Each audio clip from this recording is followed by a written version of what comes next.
এই যে যে জমিটা দেখছেন, এখানে 1 বিঘে পটল করা, কৃষকের চাষ, সবজি আর কি পটল। এই যে পটলগুলো বান করে তৈরি করা।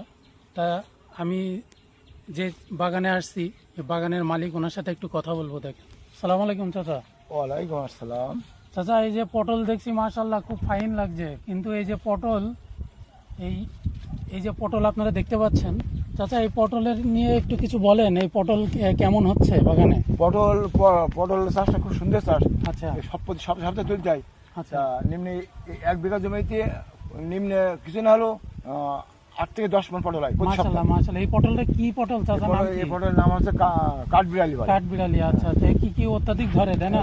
চাচা আরেকটা জিনিস শুনি যে পটলে নাকি ফুল ছোঁয়াইতে হয়। হ্যাঁ, পটল ফুল ছোঁয়াতে, তবে মধ্যে গাছ যদি প্রতি বানে আপনার রাখা হয়, জি জি। হ্যাঁ, তাহলে ফুল না ছোঁয়ালে একদিন সমস্যা হয় না। ও আচ্ছা, এই পর্যন্ত কেমন বিক্রি করছেন এ চাচা? পর্যন্ত আপনার আমার এ পর্যন্ত আছে 1020 টাকা বিক্রি হয়েছে। মাশাআল্লাহ মাশাআল্লাহ, আরো হবে। আরো সামনে তো সময় বহু দিন, এখন লাখের উপরে যাবে। আচ্ছা আচ্ছা এখন আচ্ছা। প্রচুর দাম উঠেছে তো। যাক যাক যাক। চাচা এই পটলে তো এই লতিও খাওয়া যায়, তাই হ্যাঁ, না? লতু খাওয়া, ইলিশ মাছ চাষ করতে সুন্দর লাগে। মাশাআল্লাহ মাশাআল্লাহ। ঠিক আছে চাচা, খুব ভালো লাগে। মাশাআল্লাহ, খুব ভালো লাগলো। তা ইয়ে করেন।